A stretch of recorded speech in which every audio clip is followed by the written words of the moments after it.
Olá pessoal, tudo bem com vocês? Minhas saudações e cumprimentos a todos e a todas que estão acompanhando o canal, sejam todos bem-vindos. Se você que está me ouvindo pela primeira vez não é inscrito no canal, peço que se inscreva no canal, curta o vídeo, compartilhe com os colegas. Me ajude a fazer com que o canal do YouTube cresça, em número de inscritos e visualizações, e isso vai fazer com que os vídeos aqui na plataforma, que são divulgados semanalmente, consigam alcançar o maior número possível de pessoas e assim o conteúdo do direito tributário seja acessível a todos, porque essa é a proposta do canal, que o conhecimento do direito tributário seja acessível a todos, em especial aos graduandos em direito, ao pessoal que ainda está na graduação em direito e também aos candidatos do exame da OAB, para que todos tenham acesso ao conteúdo de maneira gratuita e democrática. Pessoal, vamos continuar a nossa jornada em preparação para a segunda fase em direito tributário, só que a proposta da aula de hoje é a gente analisar não só a parte das peças, que é fundamental, nós nas próximas aulas iremos continuar analisando estas peças, mas nós também vamos analisar questões dissertativas. Lembrando que a prova de segunda fase, em todas as áreas, inclusive em tributário, é dividida da seguinte forma: nós temos uma peça prático-profissional para resolver, que vale 5 pontos, metade da pontuação da prova, a prova vale 10, 5 é só a parte das peças profissionais, que nós vamos analisar nas próximas aulas, mas também caem questões dissertativas, e elas também valem, por sua vez, 5 pontos. Então é importante a gente analisar as questões que caíram nos últimos exames, as 4 questões dissertativas, e entender o que foi perguntado, como foi comentado o gabarito e quais artigos que foram citados no gabarito. Isso é importante para que depois vocês também deixem grifados no FADMECOM de vocês esses artigos, porque são artigos estratégicos. Tem artigos de lei que às vezes caem em mais de uma questão, em mais de um exame de segunda fase em tributário. Então tem questões que são muito parecidas, e você vê isso inclusive pelos gabaritos comentados pela banca OAB-FGV. Então é importante ter esse contato também com as questões do gabarito, para que vocês tenham também essa dinâmica, conheçam como é a dinâmica de segunda fase, inclusive para questões dissertativas, para que vocês também consigam gabaritar todas essas 4 questões, tudo bem? Então, vamos analisar essas questões com calma hoje. Eu vou passar minha imagem aqui no lado e nós vamos analisar cada uma delas e entender o seu respectivo gabarito. Vamos lá? Perfeito.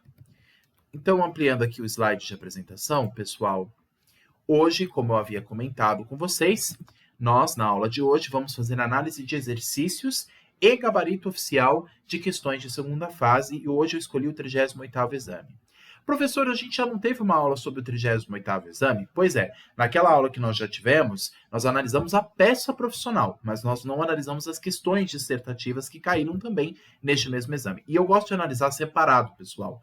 Por quê? Porque uma coisa é a questão da peça profissional, outra coisa são as questões dissertativas. E também porque se eu falo tudo junto, fica uma aula muito extensa e cansativa. Por isso que eu faço pausado. Uma aula para questões práticas profissionais que envolvem a peça, se é uma ação judicial, se é um recurso, se é uma contestação, ou se é um recurso administrativo, qual que é a peça que caiu na segunda fase, e em outras aulas comentar as questões dissertativas para que a gente analise junto o que foi perguntado nessas questões e como foi colocado o gabarito. Tá? E uma importante observação que eu quero fazer aqui, pessoal. Uma importante observação que é importante fazer, que é oportuno fazer, é o seguinte. Vocês vão ver que o gabarito da banca OAB-FGV comenta alguns artigos de lei. Mas vocês podem colocar mais artigos de lei além dos que estão previstos no gabarito.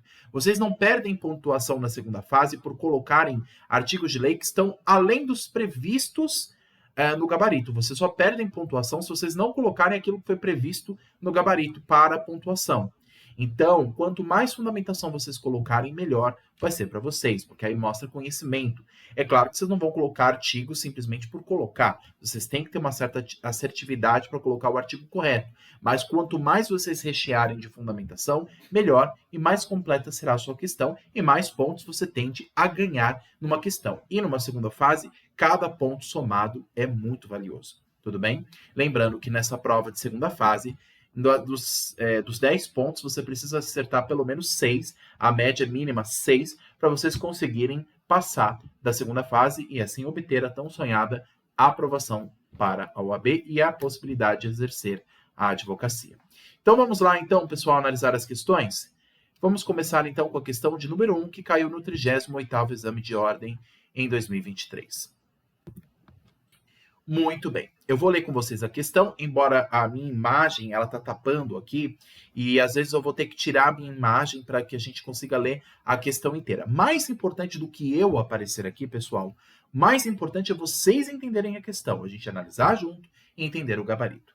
Vamos lá, então? Vamos começar? Vou tirar a minha imagem aqui e só vou colocar novamente para a gente comentar. Vamos lá, então. Questão de número 1, diz o seguinte.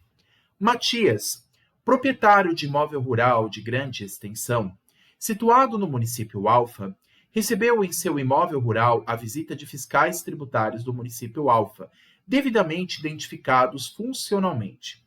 Os fiscais informaram que desejavam marcar uma data para realizar medições e aferir o grau de produtividade do imóvel, para efeitos de cálculo do Imposto sobre a Propriedade Territorial Rural, ou conhecido como ITR.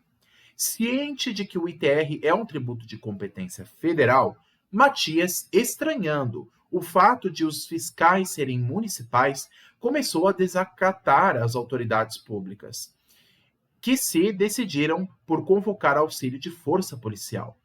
Diante desse cenário, responda aos itens a seguir. A. Os fiscais tributários municipais podem realizar a fiscalização de tal tributo federal? Justifique. B. Os fiscais tributários podem solicitar o auxílio da força policial? Justifique. Observação: o examinando deve fundamentar suas respostas. A mera citação do dispositivo legal não confere pontuação. Pessoal, lembrando que cada pontuação é de 0,6 ou 0,65 para cada uma das alternativas que vocês vão ter que responder para o enunciado da questão 1. Então, pessoal, eu vou ampliar a minha imagem e a gente vai comentar em cima. O que a gente está aqui? O que está acontecendo aqui? Nós temos uma pessoa chamada Matias que estranhou o fato de virem funcionários do município exigir a cobrança de ITR. Ele pensou assim, poxa, o ITR é de competência federal. E lembra que a gente já estudou sobre isso quando a gente estudou a regra matriz de incidência do ITR? Então, o ITR é de competência federal, mas como é que eles já estão me exigindo o ITR, sendo que são funcionários municipais? Isso está errado. Ele não pode me cobrar o ITR, sendo que é um imposto federal. Então, o município não tem competência para exigir um imposto federal, porque o ITR é federal. Por que o município está me exigindo? Por que o município está mandando autoridades fiscais me exigirem o ITR? Aí ele se achou no direito de tratar mal os funcionários. Aí os funcionários, o que fizeram? Chamaram a polícia. E aí veio a polícia no local, e aí a questão falou que foi acionado o auxílio policial. A primeira questão é, será que Matias está certo em dizer que a autoridade municipal não pode exigir o ITR do Matias? E outra, ela pode ativar a força policial? Aí justifica a resposta. O que nós estamos diante daqui, pessoal? Nós estamos aqui diante de uma questão que traz uma previsão já na Constituição Federal que nós já estudamos. O ITR é de competência federal, é um dos tributos previstos no artigo 153 da Constituição como tributo federal, só que no próprio artigo 153, em um de seus parágrafos, fala justamente na possibilidade de haver um convênio entre a União e o município. E nesse convênio entre esses dois entes federados, União e municípios, o município pode, em nome da União, exercer a capacidade tributária ativa. O município não exerce a competência, ele exerce a capacidade tributária ativa de, em nome da União, exigir a obrigação principal de pagar o tributo e a obrigação acessória atrelada ao ITR. Então, o município está exercendo, em nome da União, uma função fiscal. É claro que isso é permitido desde que haja convênio entre os entes federativos. Então, essa é uma possibilidade possível. Então, o que está acontecendo aqui? A autoridade municipal, seus funcionários, estão indo ao local exigindo a cobrança de ITR, porque sabem que o município já tem parceria com a União. E se é o caso, se tem convênio entre esses entes federados, o município tem plenos poderes de exigir o ITR, porque ele está em nome da União fazendo isso. Então, não pode, Matias, destratar ou expulsar as autoridades municipais do local. Inclusive, a autoridade municipal pode, inclusive, exigir a força policial para que a sua ordem seja cumprida, porque está eivado de fé pública, de ordem pública. É claro que se houver excessos, aí Matias poderia ir ao Poder Judiciário, exigir perdas e danos, se houver prejuízo ao seu patrimônio, se ele verificar alguma irregularidade, mas não destratar o funcionário público. Então, nesse caso, Matias agiu errado. Então, com base nisso, pessoal, como é que a gente pode responder as questões A e B aqui? Os fiscais tributários municipais podem realizar a fiscalização de tal tributo federal? Justifique. E a B, os fiscais tributários podem solicitar o auxílio da força policial? Também justifique. Olha como é que ficou o gabarito. Vou passar aqui para o nosso gabarito comentado.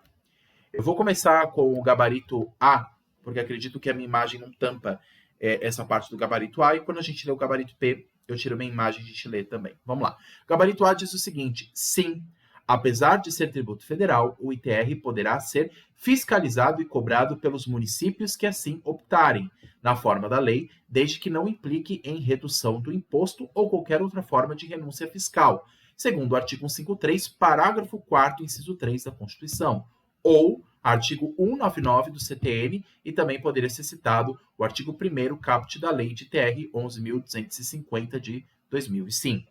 Assim, havendo tal opção por parte do município mediante convênio, é possível que a União delegue ao município e aos seus fiscais a atribuição da fiscalização tributária do ITR. É exatamente o que a gente falou. Então, a União ela delega não a competência, porque o município não pode legislar sobre matéria de TR a fim de aumentar, por exemplo, a alíquota de TR. Isso o município não pode fazer, só a União pode. Mas o que o município pode fazer é cobrar o ITR em nome da União. Aí ele exerce o quê? A capacidade tributária ativa e não a competência tributária, porque a competência tributária ela é indelegável, só a capacidade que pode ser delegada, mediante convênio, segundo o que é exigido pela própria Constituição, artigo 153, parágrafo 4º, inciso 3º.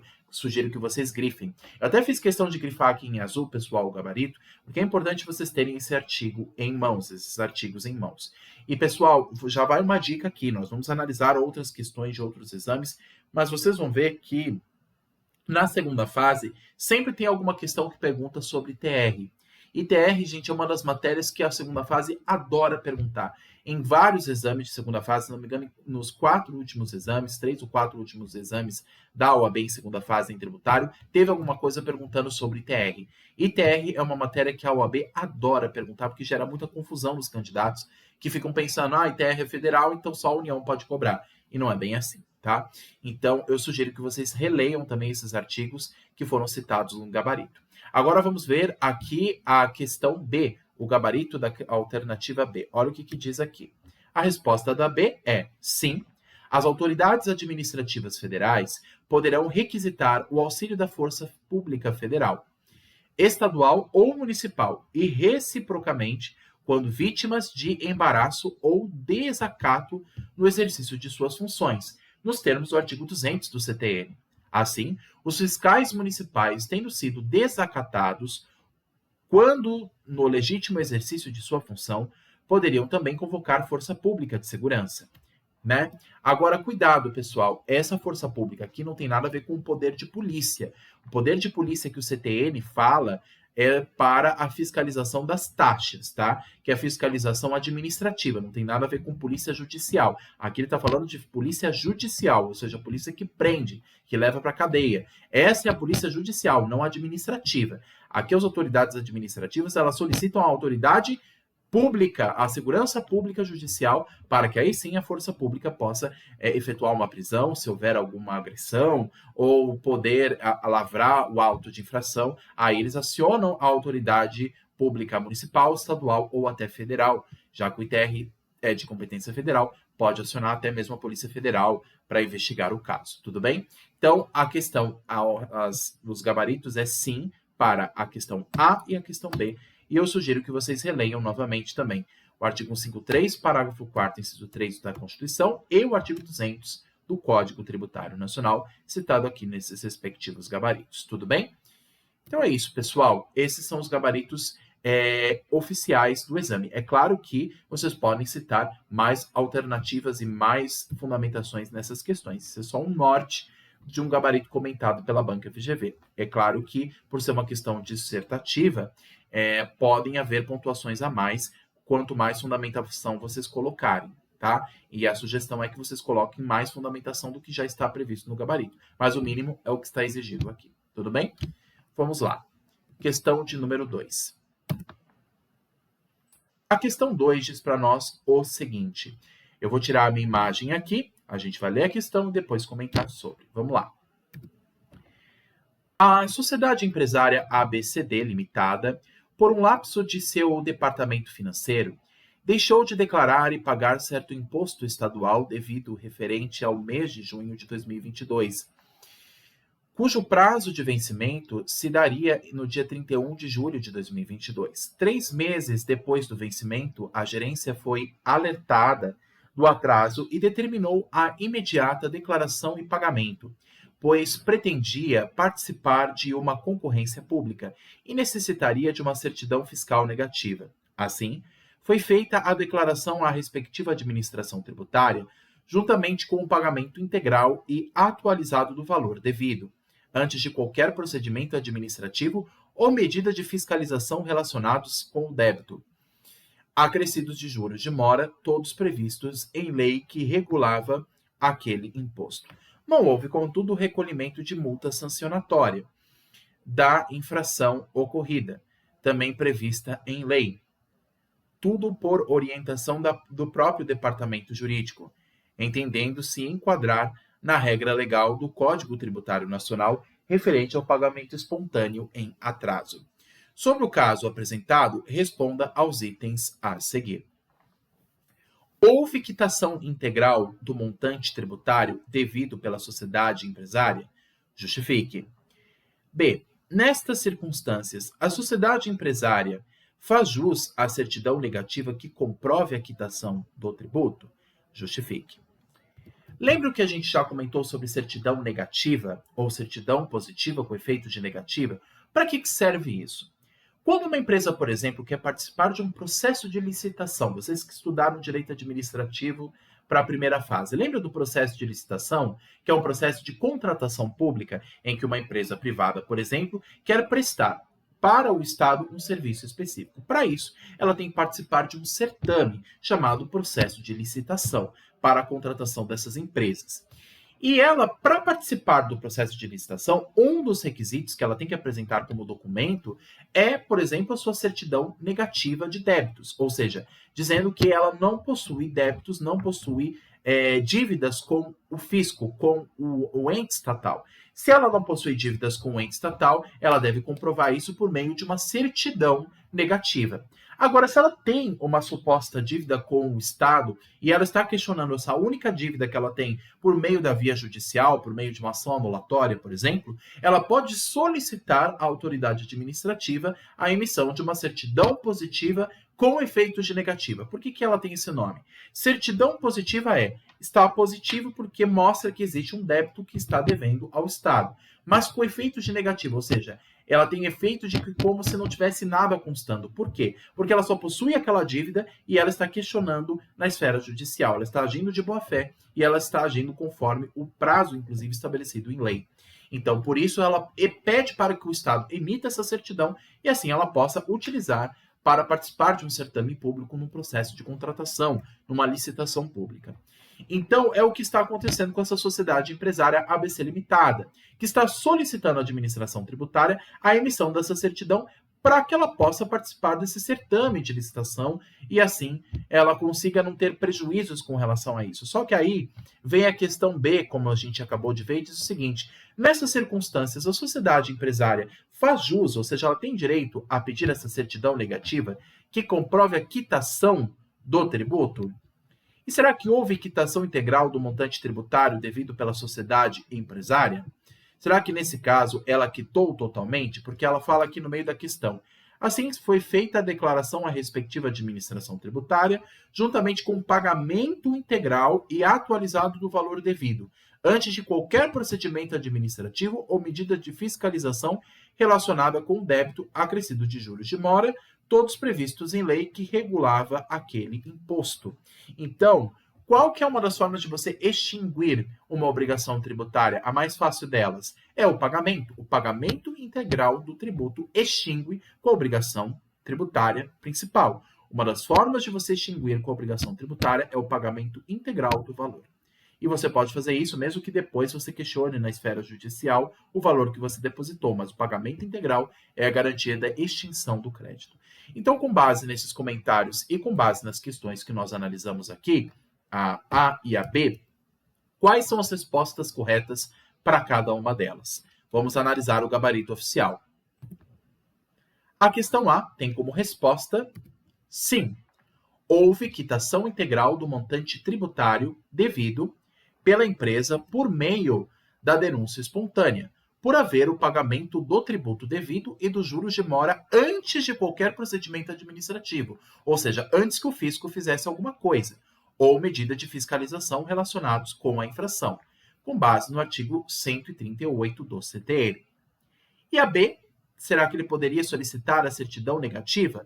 A resposta é sim, pois houve quitação integral do débito pela denúncia espontânea, fazendo jus à certidão negativa conforme o artigo 205 do CTN.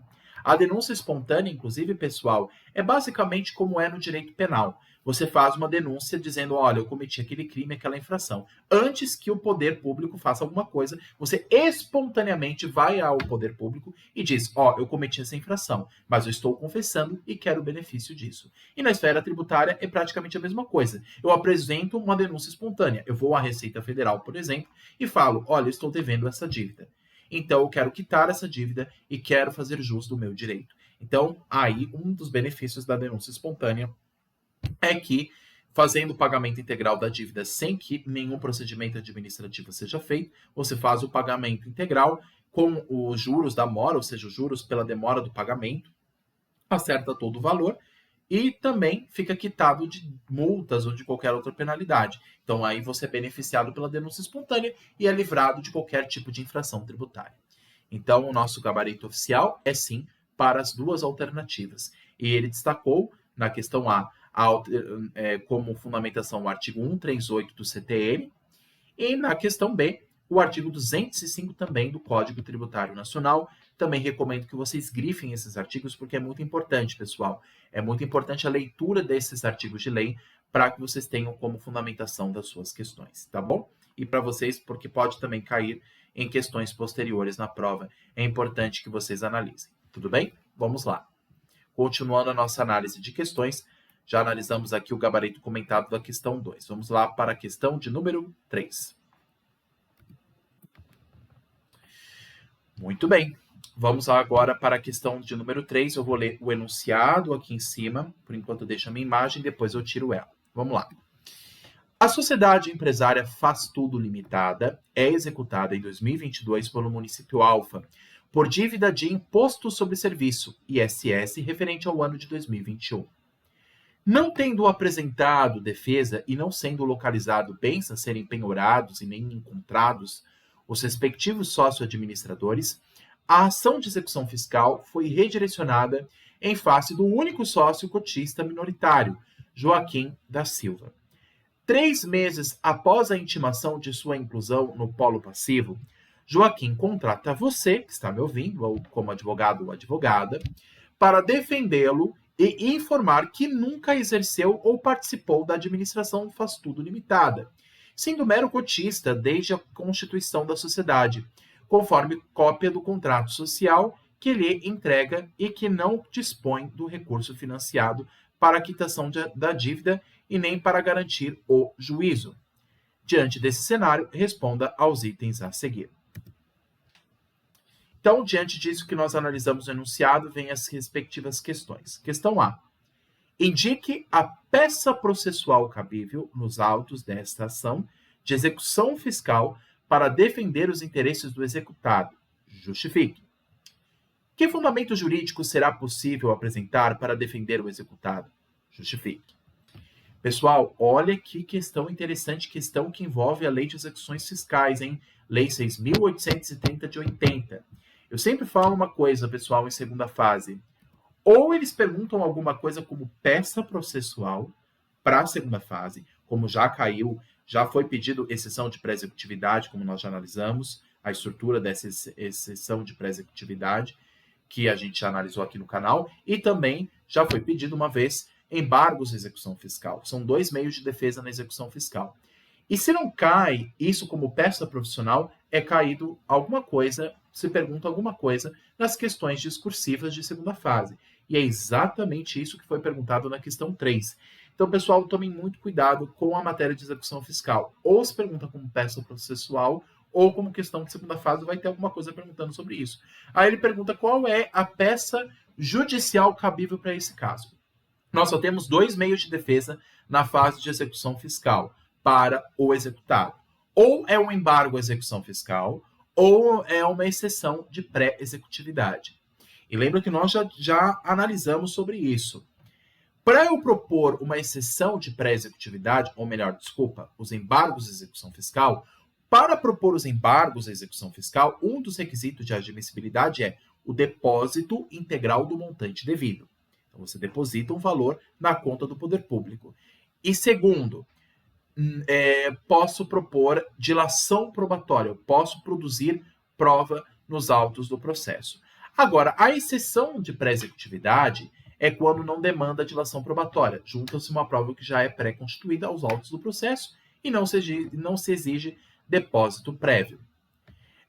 E olha o que fala no final da questão, pessoal. Olha só que interessante. Ele fala assim, no finalzinho ele diz assim, 3 meses após a intimação de sua inclusão no polo passivo, Joaquim contrata você como advogado ou advogada para defendê-lo e informar que nunca exerceu ou participou da administração Faz Tudo Limitada. O nosso cliente não tem nada a ver, o Joaquim da Silva, sendo mero cotista desde a constituição da sociedade, conforme cópia do contrato que lhe entrega e que não dispõe de recurso financeiro para quitar a dívida, nem para garantir o juízo. Então, se não há garantia de juízo e ele já possui uma prova pré-constituída, que é a cópia do contrato social, qual que é a peça cabível? Exceção de pré-executividade. Só essa que é cabível como fundamentação. E qual seria a fundamentação passível para essa exceção de pré-executividade? É o que pergunta B. Que fundamento jurídico será possível apresentar para defender o executado? Qual será o gabarito da questão? Vamos lá analisar o gabarito. Questão de número A confirma o gabarito exatamente o que eu estou dizendo. É cabível uma exceção de pré-executividade, uma vez que se trata de matéria comprovável documentalmente, sem necessidade de dilação probatória, e mesmo após transcorrido o prazo de 30 dias para a oferta dos embargos à execução, conforme o artigo 803, parágrafo único do CPC ou da súmula 393 do STJ. Então, a exceção de pré-executividade era o único meio cabível, também porque já passou o prazo de 30 dias para propor os embargos à execução. Só era possível propor esse meio de defesa.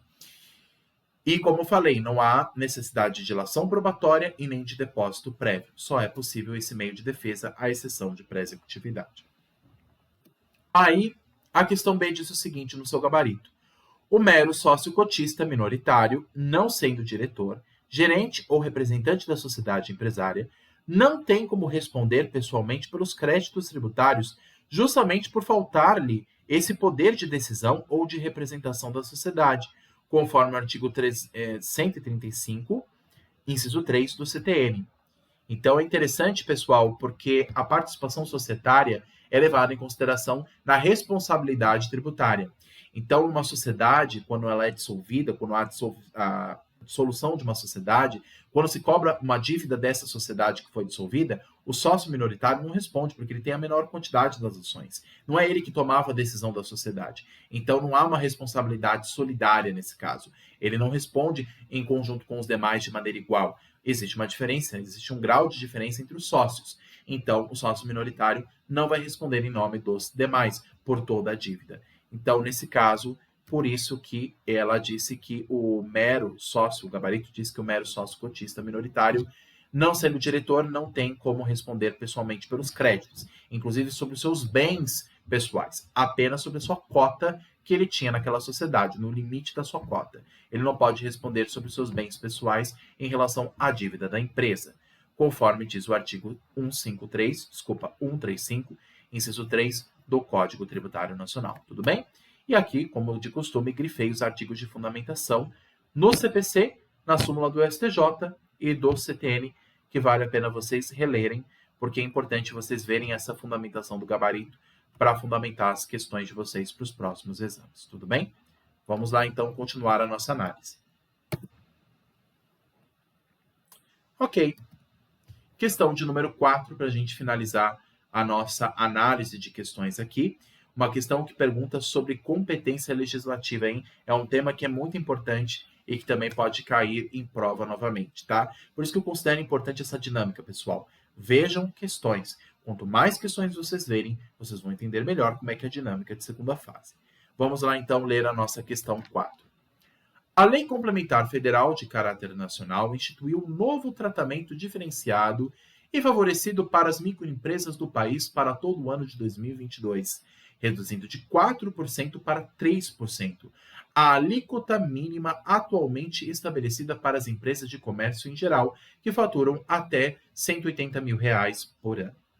Também anistiou, de forma retroativa, para infrações ocorridas até a data da publicação da lei, as multas aplicáveis a tais empresas, desde que quitassem suas obrigações no prazo de 30 dias e que as infrações não fossem qualificadas em lei como crimes ou contravenções e não fossem praticadas com dolo, fraude ou simulação, nem resultassem de conluio entre duas ou mais pessoas naturais ou jurídicas. Estabeleceu ainda que, quanto às empresas sediadas nos estados Alfa, Beta e Gama, estas se enquadrarão como microempresas se tiverem receita bruta em cada ano calendário no valor total de R$ 120 mil, mantendo o valor de R$ 180 mil para os demais estados da federação. Diante desse cenário, responda aos itens a seguir. Alternativa A. É válido o enquadramento diferenciado estabelecido para os estados Alfa, Beta e Gama? Justifique. B. É possível estabelecer de forma retroativa a anistia de tais multas? Justifique. Pessoal, lembra que inclusive a gente já analisou sobre a diferença entre anistia e isenção, sendo que são ambos benefícios que geram a exclusão do crédito tributário. E será que eu posso aplicar o perdão judicial, tributário, de maneira retroativa? Aliás, até uma pergunta interessante que nós já analisamos em primeira fase. Uma lei tributária, em regra, ela não tem o princípio da retroatividade.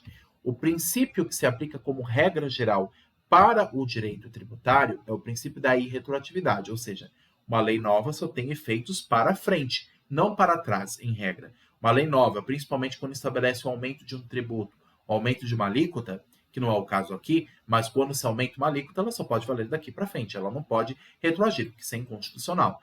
Agora, será que para beneficiar em caso de infração tributária, será que a lei ela pode retroagir para beneficiar os infratores em matéria tributária? Será que essa é uma exceção que já é estabelecida pela Constituição? Ou será que a irretroatividade tributária é um princípio absoluto? É um princípio que se aplica a todas as hipóteses? Será que no caso de infração tributária, esse benefício pode ser alcançado, o benefício da anistia? Essa é a questão que está sendo feita na alternativa B. E será que pode haver tratamento diferenciado entre estados? Será que isso não fere o princípio da isonomia, princípio esse que já é inclusive elencado no artigo 5º da Constituição? Todos são iguais perante a lei, ou seja, o tratamento isonômico. Será que isso não viola esse princípio? Será que pode ser uma exceção a esse princípio? Aqui estão questionando dois princípios. A questão A está perguntando sobre o princípio da isonomia e a B está perguntando sobre o princípio da irretroatividade. Será que nós podemos ter exceção a esses princípios em matéria tributária? Vamos analisar o gabarito. O que o gabarito oficial respondeu? O gabarito oficial da questão A diz o seguinte: sim, pois a Lei Complementar Federal de caráter nacional pode definir tratamento diferenciado e favorecido para as microempresas e para as empresas de pequeno porte, inclusive podendo estabelecer condições de enquadramento diferenciado por Estado, conforme o artigo 146, parágrafo único, inciso 2 da Constituição Federal. Até, inclusive, vocês podem citar na Constituição aquilo que fala a respeito da liberdade econômica, daquilo que fala do tratamento diferenciado a microempresas e empresas de pequeno porte, porque existe uma parte na Constituição que fala sobre a ordem econômica. E nessa parte pode ser perguntado alguma questão que envolve os princípios da ordem econômica, que está atrelado também à questão tributária. E um dos princípios da ordem econômica é justamente favorecer o microempreendedorismo. E, inclusive, para favorecer esse microempreendedorismo, existem os incentivos tributários, até mesmo existe um sistema tributário específico para essas empresas que se chama o Simples Nacional. Para a apuração do imposto de renda da pessoa jurídica, o IRPJ para microempresas e empresas de pequeno porte, ele é apurado por um sistema chamado Simples Nacional. É um sistema da Receita Federal que é mais favorecido, é mais fácil, inclusive, de se apurar e se calcular, justamente para incentivar o microempreendedorismo, para incentivar que empresas pequenas surjam do país. Então, para inclusive incentivar a questão da economia aberta, de uma economia mais livre, se garanta a circulação de mais empresas, de mais capital, justamente existe o incentivo dessa questão do microempreendedorismo. Então, por conta disso, existe também a possibilidade de se aplicar benefício fiscal, inclusive para essas microempresas, inclusive fazendo diferenciação entre estados, para justamente até evitar a guerra fiscal, o equilíbrio econômico, o incentivo a essas microempresas. Então, vocês também poderiam citar isso como fundamentação. Mas o gabarito trouxe como base principal o artigo 146, inciso 146, parágrafo único, inciso 2 da Constituição Federal. E a questão B, como gabarito oficial, diz que sim, o benefício da anistia pode ser concedido, pois a anistia abrange justamente as infrações cometidas anteriormente à vigência da lei que a concede, sendo natural que a este instituto que perdoa infrações cometidas antes da publicação da lei concessiva da anistia, segundo o artigo 180, caput, ou o artigo 106, inciso 2, a linha C, ambos do CTM. Inclusive, pessoal, porque existe a possibilidade de retroatividade da lei tributária em caso de infração. Nós já falamos sobre isso. Em caso de infração tributária, pode haver a retroatividade para beneficiar o contribuinte devedor. Para beneficiar o infrator tributário, pode haver a retroatividade para isso. Então, a anistia pode, então, ser aplicada para fatos anteriores, claro que observando os critérios estabelecidos em lei, mas é plenamente possível, como diz para nós o gabarito da B, com base no artigo 180 caput ou o artigo 106, inciso 2, a linha C do CTN, que também recomendo a leitura. Então, a resposta é sim para ambas as questões A e B da nossa última questão aqui, questão 4, do nosso gabarito do 38º Exame de Ordem Unificado da Banca OAB-FGV. Tudo bem? Então, recomendo a leitura novamente desses gabaritos, porque é importante que vocês tenham esse contato com as respostas da FGV para que na hora vocês respondam da maneira que a banca exige. Tudo bem? Perfeito. Retirando aqui, pessoal, do slide de apresentação, agradeço a todos pela atenção. Hoje a dinâmica foi um pouco diferente. Se vocês tiverem sugestão para melhorar as próximas aulas, deixem aqui no canal. Estou fazendo essa dinâmica diferenciada para poder abranger os diferentes aspectos da segunda fase, porque tem a parte teórica, tem a parte prática, tem questão de questões discursivas, tem a questão das peças prático-profissionais, marcação de vade-mecum, leitura da legislação, jurisprudência. Tem várias facetas em segunda fase, mas, claro, tudo voltado à nossa área de direito tributário. E se vocês tiverem dúvidas, por favor, sobre a matéria, deixem aqui nos comentários embaixo da aula e estarei à disposição de vocês para esclarecer o que for necessário. Peço que curtam o vídeo, comentem, compartilhem, se inscrevam no canal. E se quiserem os slides dessa aula, deixem aqui embaixo o e-mail de vocês que eu compartilho com vocês o material, tá bom? Será um prazer compartilhar esse material em versão PowerPoint ou em PDF para que vocês tenham acesso ao conteúdo didático, tá bom?